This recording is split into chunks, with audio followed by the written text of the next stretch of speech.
Graça e paz, meus irmãos, a paz do Senhor Jesus. Estamos aqui com mais um vídeo no nosso canal, Conhecendo a Bíblia e a EBD, uma luz de Deus para você. Estamos iniciando a lição de número 3. Venha conosco aprender mais de Deus. Lição de número 3. Entrando no tabernáculo, o pátio. Vamos começar agora a entrar no tabernáculo, começando a conhecer o pátio. Então vamos começar a nossa lição com o nosso textual, que nos diz assim: eu sou a porta. Se alguém entrar por mim, salvar-se-á, e entrará e sairá e achará pastagem. João, capítulo de número 10 e versículo de número 9.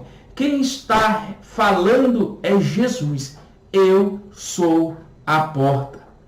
Ele é a única porta que pode levar o homem a encontrar-se com Deus. Por isso que no tabernáculo, nós vamos estudar hoje, só existia uma porta de entrada, mostrando que Jesus é a porta da salvação, que Jesus é a porta da comunhão com Deus, que Jesus é a porta para que o homem possa ter intimidade com Deus. A nossa verdade prática, como eu costumo dizer, que ela é a síntese de toda a nossa lição, nos diz que para entrar à presença de Deus no lugar santíssimo, o pecador deve passar por uma única porta: Jesus. Jesus, Jesus e Jesus. Tenha convicção que Jesus é a única porta que pode nos levar ao lugar santo, ao lugar da habitação de Deus. O nosso ponto central da nossa lição é que nós devemos ter a consciência e a convicção de que Deus deve ser o centro de nossa vida. Está aí a leitura bíblica em classe. Se você quiser ler no vídeo, só dá um pause no vídeo aí e leia. Mas se você quiser acompanhar aí na sua Bíblia ou na sua revista, você pode também acompanhar. Dá um pause no vídeo. A nossa introdução nos diz que o tabernáculo representa um grande símbolo espiritual para o povo de Israel. Ali Deus se centralizava no meio do seu povo e ele esperava que essa nação reconhecesse isso. Nessa perspectiva, estudaremos acerca da posição do pátio do tabernáculo entre as tribos de Israel, descreveremos a construção da cerca do pátio e conheceremos mais sobre o sentido da porta principal do pátio. Cada imagem nos revelará um valor espiritual edificante concernente à obra expiatória de Jesus Cristo. Você está preparado? Então venha conosco adentrarmos o pátio do tabernáculo. Então vamos para o nosso primeiro tópico da nossa lição de hoje, que nos diz assim: o pátio entre as tribos de Israel. O pátio entre as tribos de Israel.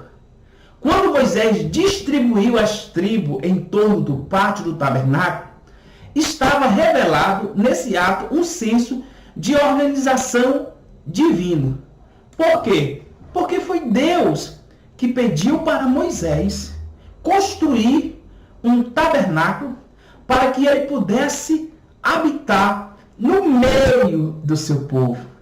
Então o tabernáculo foi montado no meio, no centro do arraial dos exércitos de Israel. Isso mostra a vontade de Deus de estar no meio do seu povo, no centro do seu povo. Deus deseja estar no centro da sua vida, no centro da sua história, no centro da sua família, no centro do seu andar, no centro dos seus pensamentos. Deus deseja que ele seja o centro do seu viver diário. O tabernáculo servia para que o povo viesse adorar a Deus. O tabernáculo servia para que o povo tivesse um lugar para sacrificar a Deus em prol dos seus pecados. Ali ele sacrificava a Deus para cobrir os seus pecados. Ali era um lugar onde o povo podia encontrar a Deus, ter comunhão com Deus. O tabernáculo era um local de culto a Deus, onde o povo de Israel podia ali, através do sacerdote, se chegar a Deus. Através do sacerdote, apresentar um sacrifício a Deus. Através do sacerdote, sentir os seus pecados perdoados por Deus. Buscando ali ser limpo de toda a impureza do pecado. O tabernáculo foi projetado por Deus e ele foi levantado 14 dias antes da Páscoa, no primeiro dia do primeiro mês do segundo ano em que o povo saiu ali do Egito, certo? 14 dias antes da Páscoa, ele foi levantado ali no Sinai, mas ele não permaneceu ali, porque ele era provisório. Então, todas as vezes que o povo de Israel saía de um lugar para o outro, ele transportava esse tabernáculo. E aí, quando entraram na terra de Canaã, eles procuraram um local fixo para ficar o tabernáculo, para estar ali a presença de Deus. Mas nós vemos que lá no deserto, como você pode observar nessa figura, havia aqui ao redor do tabernáculo o exército das tribos de Israel. Isso passa a mensagem de que Israel reconhecia a centralidade de Deus na vida espiritual e social da nação. Assim, devemos tê-lo como centro de todas as esferas da vida. Quem é o centro da sua vida? Quem é o centro da sua história? Quem é o centro do seu coração? Quem é o centro dos seus sonhos? Deus, irmão, ele deseja ser o centro da nossa história.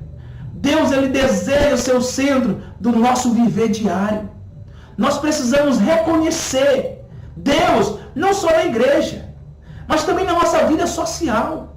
Aonde nós estivermos, Deus tem que fazer parte da nossa vida. Deus tem que ser o centro do nosso viver. Deus tem que ser o centro da nossa história. Deus tem que ser o centro dos nossos sonhos. Deus tem que ser o centro na nossa família. Deus tem que ser o centro nos nossos negócios. Nós não somos nada sem Ele. Ele é a nossa força. Ele é a nossa rocha. Ele é o nosso libertador. Ele é o nosso Senhor. Ele é o nosso socorro bem presente na angústia. Ele é o Deus de paz que nos abençoa, que nos proporciona vida e nos dá com abundância.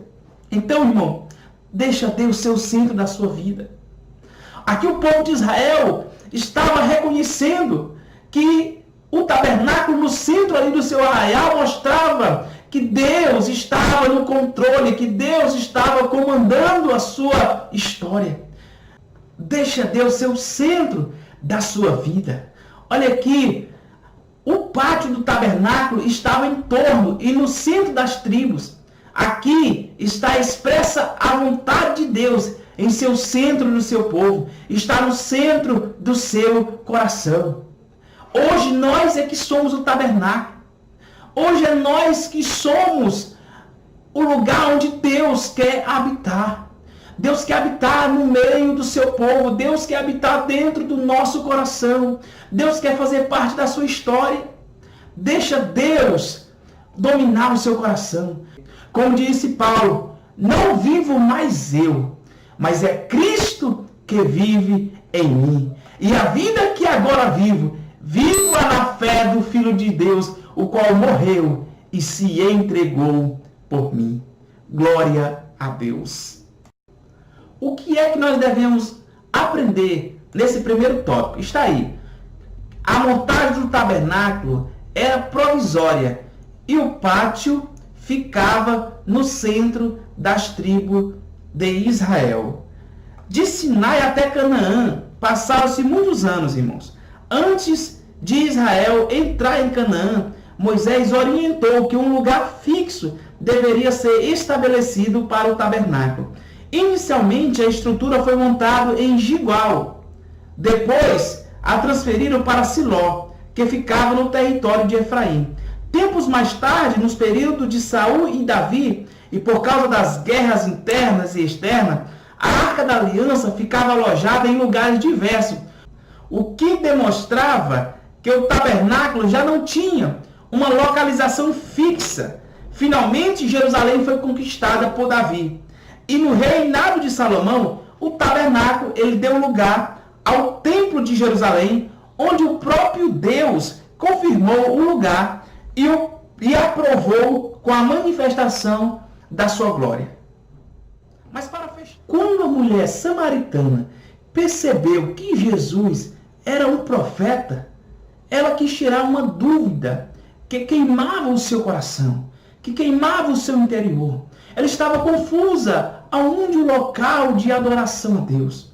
Ela disse no capítulo 4 de João, versículo de número 20, ela diz assim a Cristo: nossos pais adoraram neste monte, que é no Monte Gerizim.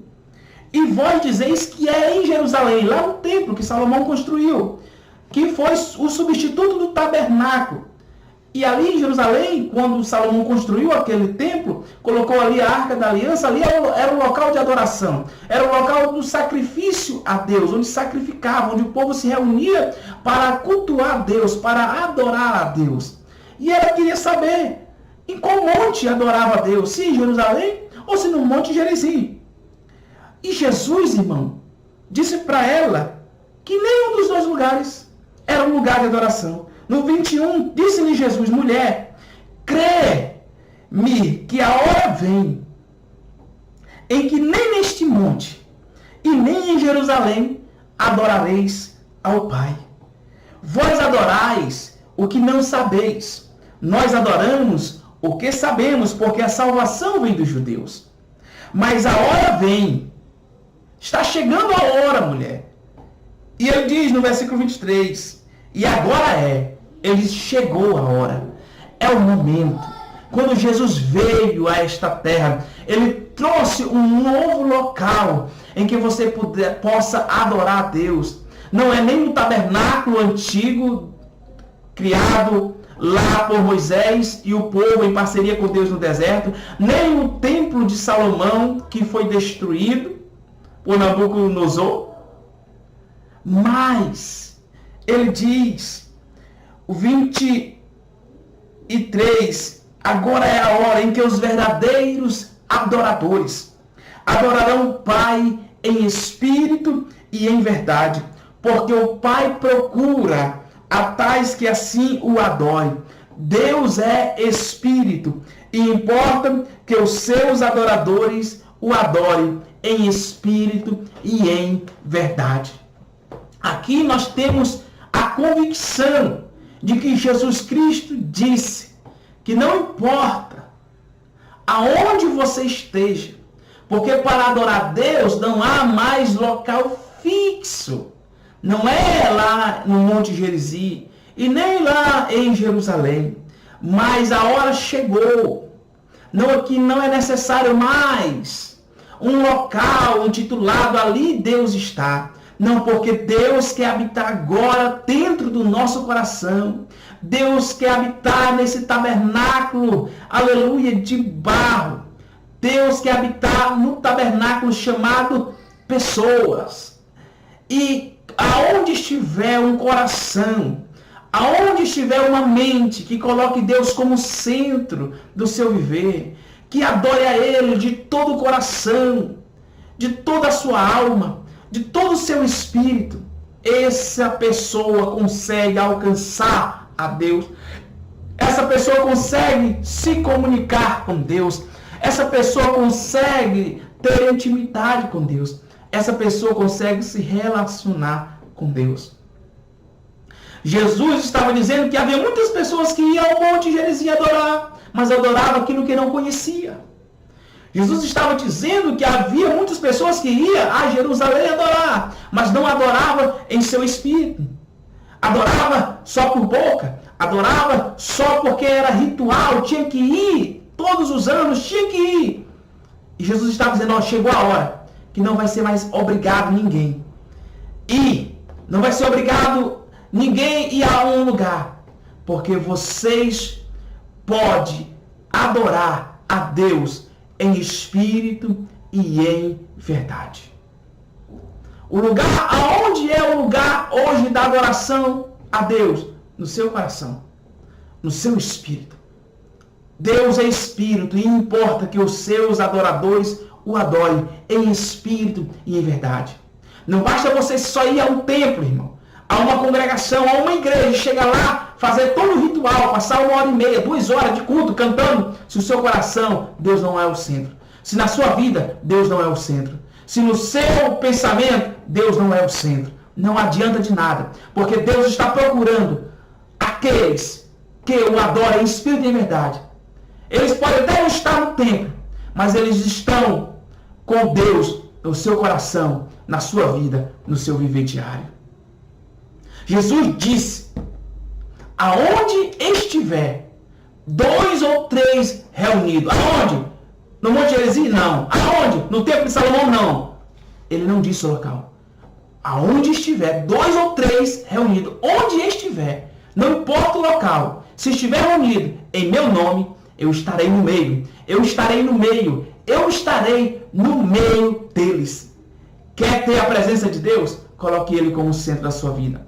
Quer ter intimidade com Deus? Coloque Ele como centro da sua vida. Deus está procurando os verdadeiros adoradores que adorem a Ele em espírito e em verdade. Amém? Vamos para o nosso segundo tópico da nossa lição. Então, para a nossa melhor compreensão, o segundo tópico vai ser com esse slide aqui, a construção da cerca do pátio. Nós podemos observar aqui na figura que havia uma cerca que separava o tabernáculo do povo de Israel. Essa cerca tinha 45 metros de comprimento por 22,5 metros de largura e 2,25 metros de altura, certo? Ela separava o tabernáculo das tribos ao redor, como nós falamos no primeiro tópico, que as tribos ficavam aqui ao redor. O tabernáculo ficava no centro do arraial de Israel, onde aqui ficava os exércitos de Israel.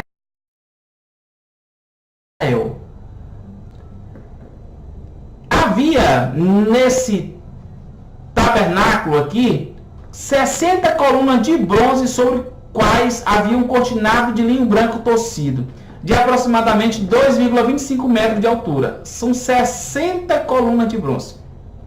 Certo? Assim não se podia ver o que passava-se no interior do pátio, senão a cobertura do tabernáculo. Então quem estava lá fora não conseguia ver quem estava dentro do tabernáculo.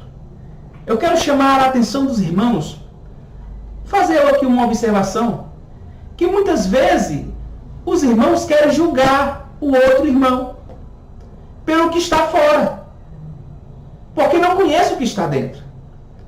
Quem somos nós, irmão, para julgar os outros? Quem somos nós para julgar a pessoa, o nosso semelhante, o nosso próximo, simplesmente pelas suas vestimentas, simplesmente pelo local onde ele adora a Deus, simplesmente pela quantidade de vezes que ele vai ao culto na semana, pela forma de como ele se veste para ir à igreja. Quem sou eu para poder julgar o relacionamento de Deus com o irmão pelo exterior? Porque Deus, irmão, ele não olha para o exterior. Deus vê o que está no coração. E muitas vezes nós queremos ver o que está dentro do coração do irmão. Nós queremos ver o que está dentro do tabernáculo. E quem está fora não vê quem está dentro. O único que é capaz de sondar o nosso coração, a nossa mente, os nossos pensamentos, os mais profundos sentimentos do nosso viver, é o Espírito Santo. Ele sim está dentro de nós. Ele sim que nos ajuda. Ele sim intercede por nós com gemido inexprimível. Ele sim quer que nós glorificamos a Cristo. Ele sim cuida de nós. Mas muitas vezes nós pecamos em julgar os outros pela aparência, pela quantidade de vezes que a pessoa vai ao local onde se coloca como se fosse o local da adoração a Deus. Enquanto nós vimos aqui no primeiro tópico que chegou a hora e o momento em que os verdadeiros adoradores adorarão ao Pai em espírito e em verdade. Não importa o local, porque é em espírito e em verdade, é aquilo que vem de dentro do coração, de alma e de espírito. Porque há muitas pessoas que têm uma veste muito bonita, só vai para a igreja de gravata, de paletó, vai todos os dias, mas o seu coração vive de aparência. O seu coração é um terreno desconhecido, que ninguém conhece, nem ele mesmo, mas Deus conhece. E às vezes nós queremos julgar as pessoas só pela aparência. Você não tem capacidade para conhecer o coração do irmão. Você não tem autoridade para julgar o seu irmão. Medir o grau de relacionamento dele com Deus. Medir o grau de intimidade dele com Deus. Quem somos nós? Quem somos nós para julgarmos o nosso irmão? Pela quantidade de vezes que ele vai à igreja. Pela quantidade de vezes que ele vai às reuniões de oração. Quem somos nós, irmãos? Para medir o relacionamento de uma pessoa com Deus simplesmente pelo exterior. Não, Deus olha para o que está dentro.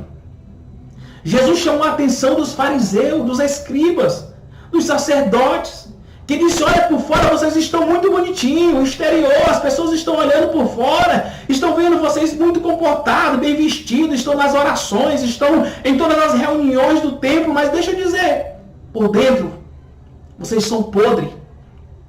Vocês são sepulcros calhados, que por fora até aparenta ser bonito, mas por dentro está podre. Por quê? Porque o que aprudece a pessoa, irmão, são os sentimentos, são os pensamentos. O coração é enganoso. Enganoso é o coração do homem. Porque do coração procede todas as saídas da vida. Os pensamentos maus, as prostituições, as corrupções, as ganâncias. Tudo brota do coração. É por isso que o salmista diz: Senhor, eu guardei o meu coração para não pecar contra ti. E muitas vezes nós estamos julgando o nosso irmão simplesmente pelo exterior, mas você não pode ver o que está dentro do tabernáculo dele, o relacionamento, a comunhão com Deus que ele tem. Então, irmão, pare de julgar o seu próximo pela aparência. Pare de julgar o seu próximo, pare de querer medir o relacionamento do irmão simplesmente pelas vezes que ele vai à igreja. Pare. Você não consegue ver o que está dentro. Quem está fora não vê o que está dentro. Tem muitas pessoas. E o salmista diz: Senhor, quem estará no teu tabernáculo? Quem morará no teu santo monte? Ele não diz: é aquele que tem um veste bonita, nem aquele que vai à igreja todos os dias, mas aquele que é limpo de mão, que é puro de coração, que não entrega a sua alma à vaidade e nem jura enganosamente.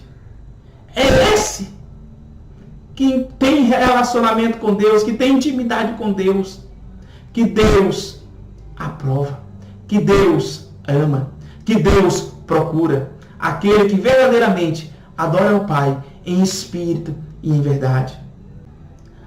Só quem pode saber se nós somos de Deus é o nosso espírito. Porque o Espírito de Deus, ele testifica com o nosso espírito de que somos filhos de Deus. Então pare de intitular: aquele ali é homem de Deus. Esse aqui não é homem de Deus. Aquele ali é rocha, é brasa viva, porque ele vai em todas as vigílias. Ali é Deus na vida dele. E você não conhece o coração. E às vezes você tem desprezado o irmãozinho porque ele não está em todas as orações, mas você não sabe o relacionamento que ele tem com Deus, a intimidade que ele tem com Deus, na oração, no seu quarto, na leitura devocional de dia a dia. Quando ele vai à igreja, você não sabe se ele vai à igreja com o coração voltado para adorar a Deus em espírito e em verdade.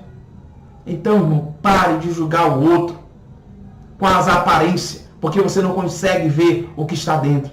Deixa Deus, ore pelo seu irmão. Em vez de julgar, ore por ele. Em vez de querer titular o irmão, ore por ele. Em vez de querer medir o relacionamento dele com Deus, peça para que Deus encha ele cada dia mais da sua graça e dá entendimento a ele para que ele possa buscar encontrar o Senhor. O segundo ponto do segundo tópico fala colunas, cortinas e varais do pátio. As colunas, as cortinas e os varais são elementos que podem simbolizar a segurança, a estabilidade e a comunhão na vida cristã, produzida pela obra expiatória de Cristo. Glória a Deus. Então, as colunas de bronze elas foram feitas de madeira de acácia e ficava presa na parte interior da cortina por base ou placa de bronze colocada sobre o solo. Já as cortinas eram costuradas uma à outra, cortinas, até formarem uma tela bem firme. Era uma tela bem firme, como você pode observar nesse desenho aqui. Assim, as colunas, as cortinas e os varais são elementos que didaticamente podem simbolizar a segurança, a estabilidade e a comunhão na vida cristã produzida pela obra expiatória de Cristo. Ora, em Cristo, toda a justiça de Deus foi satisfeita na obra expiatória. Por isso temos a segurança da salvação. Estamos seguros em Cristo. Depois, a partir dessa obra, temos acesso às promessas de Deus, as quais nos dão estabilidade na vida cristã. Por fim, a expiação do nosso Senhor não apenas salvou-nos, mas abriu-nos a porta da comunhão cristã. Portanto, a semelhança das colunas, das cortinas e dos varais do tabernáculo, a obra expiatória de Cristo nos traz segurança, estabilidade e comunhão na vida cristã. Você pode observar, irmão, que não era qualquer vento que derrubava o tabernáculo, eles estavam seguros. A cerca do pátio, ela simbolizava a segurança, a estabilidade e a comunhão da vida cristã. Não era qualquer vento que ali derrubava aquele tabernáculo. Ninguém podia ver o que estava dentro, assim somos nós. Não é qualquer vento que pode nos derrubar diante da presença de Deus. Não é quem vai nos separar do homem de Deus. Paulo escreve em Romanos, capítulo de número 8, a partir do versículo de número 33. Eu vou ler para os irmãos. A seguir, diz assim: quem intentará acusação contra os escolhidos de Deus? É Deus quem os justifica. Quem os condenará? Pois é Cristo que morreu dentre os mortos, o qual está à direita de Deus, e também ele intercede por nós. Jesus é o nosso advogado. Jesus é o nosso intercessor. Jesus é aquele que nos justifica.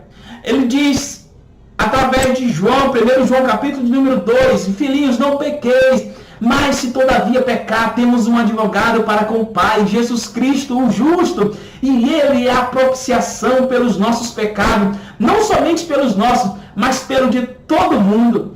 Irmãos, tenha segurança da sua salvação. Sinta esta paz, esta alegria. Não deixe que as ventanias, não deixe que os acusadores de fora venham tentar te derrubar, venham tentar te entristecer, venham tentar te afastar de Cristo, porque nada poderá te separar do amor de Deus que está em Cristo Jesus, nosso Senhor. No versículo 35 de Romanos capítulo 8, Paulo começa a colocar uma lista de empecilhos que poderia nos separar do amor de Deus, mas ele diz que nada poderá nos separar. Quem nos separará do amor de Cristo? Ele começa a tribulação, a angústia, a perseguição, a fome, a nudez, o perigo, a espada, como está escrito: por amor de ti somos entregues à morte todo um dia, fomos reputados como ovelha para o matadouro, mas em todas essas coisas somos mais do que vencedores por aquele que nos amou.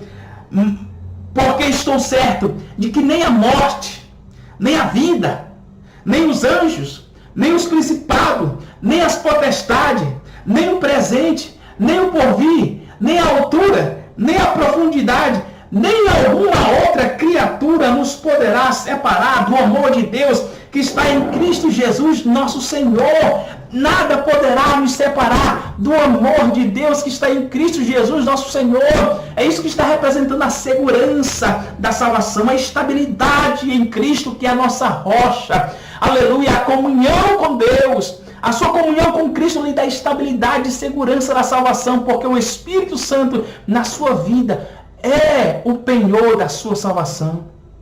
Então, meu amigo, meu irmão, não fique aí impressionado com os acusadores que diz que você não é de Deus, que querem dizer, se você não fizer isso, você não é de Deus. Se você não andar comigo, você não vai para o céu. Que é isso? Você tem acesso a Deus por meio de Cristo. Se converta a Cristo, se renda a Cristo, coloque Ele como centro da sua vida. Ele é a porta que nos conduz ao céu, Ele é a porta que nos conduz a Deus. E quando nós estivermos em Cristo, nada poderá nos separar do amor de Deus que está em Cristo Jesus, nosso Senhor. Ele nos dá estabilidade, nos dá segurança e nos dá comunhão para irmos a Ele na eternidade, para irmos com Ele, para vivermos toda a eternidade nos braços do Pai. Aleluia, glória a Deus. O terceiro ponto do terceiro tópico fala que a cerca de linho, a santidade e a justiça de Deus. A parte interna do pátio, separado pelo linho branco torcido, revelava a santidade de Deus. Então aqui a parte interna do pátio, reservada na esfera interna, separada pelo linho branco torcido, revelava a santidade de Deus. Ali os sacerdotes ministravam os cerimoniais de sacrifício pelo pecado do povo. Nesse sentido, o pátio do tabernáculo revelava que o pecador ele não tinha acesso ao Deus Santo, senão por meio do sacerdote. Deus é santo e justo. O homem carece da santidade e de justiça. No entanto, em Cristo, que era por essa porta que entrava, o pecador é justificado e santificado para a salvação. Esse é o maior milagre que o pecador pode desfrutar de seu encontro com Jesus. Só quem pode justificá-lo e santificá-lo é Jesus. Então aqui está o pecador fora do tabernáculo. Quando ele vinha se relacionar com Deus, para sacrificar a Deus por meio do sacerdote, para purificar os seus pecados, ele passava pela porta, que representa Jesus, que nós estaremos vendo no nosso terceiro tópico, a porta do tabernáculo. Está aí o nosso terceiro tópico, a porta do pátio. A porta do pátio, uma tipificação do único caminho. Êxodo capítulo 27 e versículo 16. Aqui está a porta do pátio. Para se entrar no pátio do tabernáculo, havia apenas uma porta, como você pode observar na figura. Esta porta dava acesso ao local sagrado onde Deus habitava. Cristo, o nosso Senhor, é a verdadeira porta de acesso para todos os pecadores. Então, Cristo Jesus, ele é a porta para a salvação de todos os pecadores. Ele mesmo declarou: eu sou a porta. Jesus, ele é a porta para nos relacionarmos com Deus. Ele mesmo disse em João 10 e versículo de número 9: eu sou a porta. Se alguém entrar por mim, salvar-se-á, e entrará e sairá e achará pastagem. Essa palavra de nosso Senhor confirma toda a doutrina do Novo Testamento, que tem em Cristo o único caminho de entrada possível para chegarmos ao Pai. Ninguém vem ao Pai senão por mim. Ele disse em João 14, versículo 6: eu sou o caminho, eu sou a verdade e eu sou a vida. E ninguém consegue chegar a Deus senão por mim. Essa porta, portanto, é o único meio de acesso a Deus. Não adianta você procurar uma outra porta para se chegar a Deus. Jesus Cristo é a porta da santificação, é a porta da justificação, é a porta da libertação, é a porta da reconciliação do homem com Deus. Você quer encontrar com o Senhor teu Deus? Você quer estar preparado para encontrar com Deus? Então, a única porta que te leva para esse caminho chama-se Jesus, Jesus Cristo de Nazaré. O segundo ponto do terceiro tópico fala que as 4 colunas e suas bases é uma tipificação do Evangelho. Êxodo 27 e 16. Você observa aqui que havia na entrada do tabernáculo, na porta do tabernáculo, 4 colunas e suas 4 bases. Sustentava a porta principal do pátio. Esse fato nos faz rememorar os 4 evangelhos: Mateus, Marcos, Lucas e João. O maior instrumento que o ser humano tem para conhecer a pessoa bendita de nosso Senhor Jesus Cristo. Toda a revelação de que precisamos saber acerca da pessoa de Cristo está narrada nos evangelhos. Por isso, para ter uma base espiritual sólida e conhecer a pessoa de Jesus, precisamos começar pelos evangelhos. Assim, leia toda a palavra de Deus e guarde no seu coração. Mateus apresenta Jesus como o rei dos judeus. Marcos apresenta Jesus como servo. Ele diz: eu não vim para ser servido, mas para servir. Lucas apresenta Jesus como homem. Ele é 100% Deus, mas também 100% homem. Ele é o Filho de Deus e também o Filho do homem. E João apresenta Jesus como Deus. Ele é o Verbo encarnado. Ele é Deus. Então leia os 4 evangelhos e veja Jesus, e veja a porta que nos leva a Deus. E aprenda com Jesus, porque ele disse: vinde a mim, todos os que estáis cansados, oprimidos e sobrecarregados de pecado, e eu vos aliviarei. Então venha para Cristo, entre por esta porta e conheça o teu Deus, e se relacione com o teu Deus.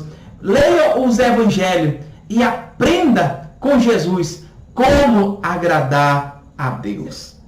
Vamos voltar para o slide e verificar aqui no slide a porta do pátio, as cores da cortina de entrada. Veja que na cortina havia 4 cores. Nós vemos o azul, que lembra o céu.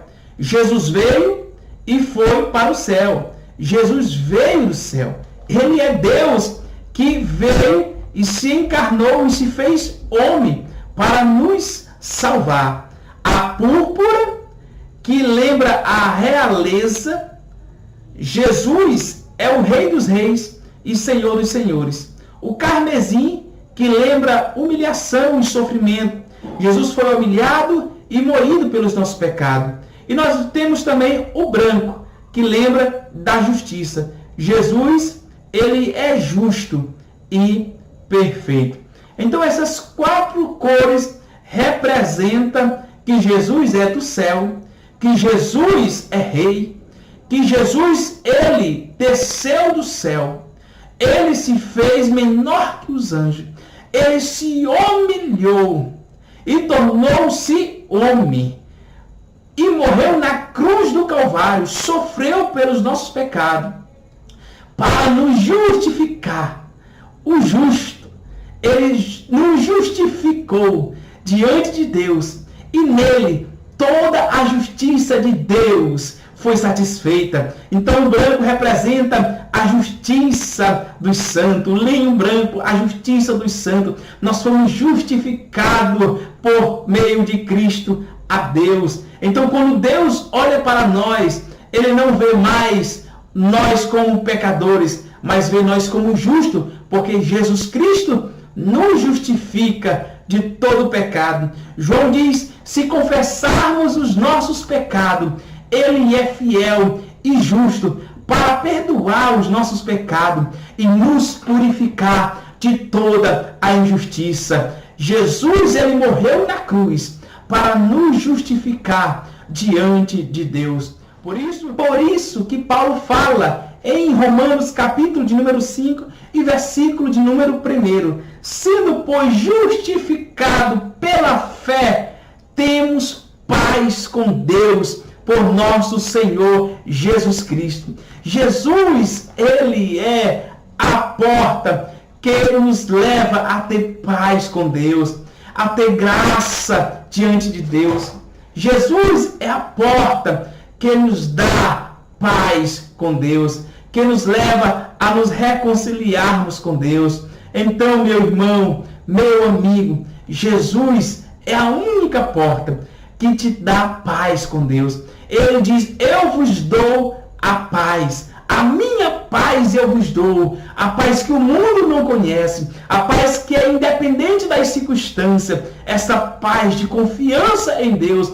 Essa paz que não importa aonde você esteja, mas há segurança, há sustentação de uma promessa de que Ele voltará e nos levará para estarmos com Ele por toda a eternidade com Deus.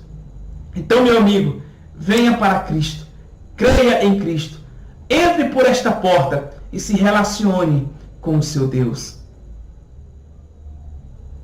Estudamos a centralidade de Deus em nossa vida por meio da posição do tabernáculo. Nós fomos estimulados nesta lição a termos uma base e segurança espiritual por meio da construção do pátio do tabernáculo. Não fique em dúvida, irmão, da sua salvação. Tenha convicção, tenha certeza de que Jesus Cristo te salvou e de que nada poderá nos separar do amor de Deus. Nada poderá nos separar do amor de Deus. Não tenha dúvida. Se você está em Cristo, se você tem o seu coração voltado para Cristo, se Cristo é o centro da sua vida, se você crê que Cristo morreu e ressuscitou dentre os mortos, tenha garantia de que Jesus, ele te justifica diante de Deus. Se você confessar os seus pecados diante de Jesus, ele é fiel e justo para perdoar os seus pecados e te purificar de toda a injustiça. Nós concluímos dizendo que Jesus é o único meio de acesso a Deus através da imagem da porta do pátio. Ele é a porta. Eu espero que você tenha gostado dessa lição. Não deixe de assistir todo esse trimestre. Estaremos trazendo toda semana a lição do domingo. Que você venha compartilhar nas suas redes sociais para que esta mensagem chegue a mais pessoas que gostam da EBD, que ama a Escola Bíblica Dominical e que gosta de aprender mais de Deus. Deus abençoe e até a próxima.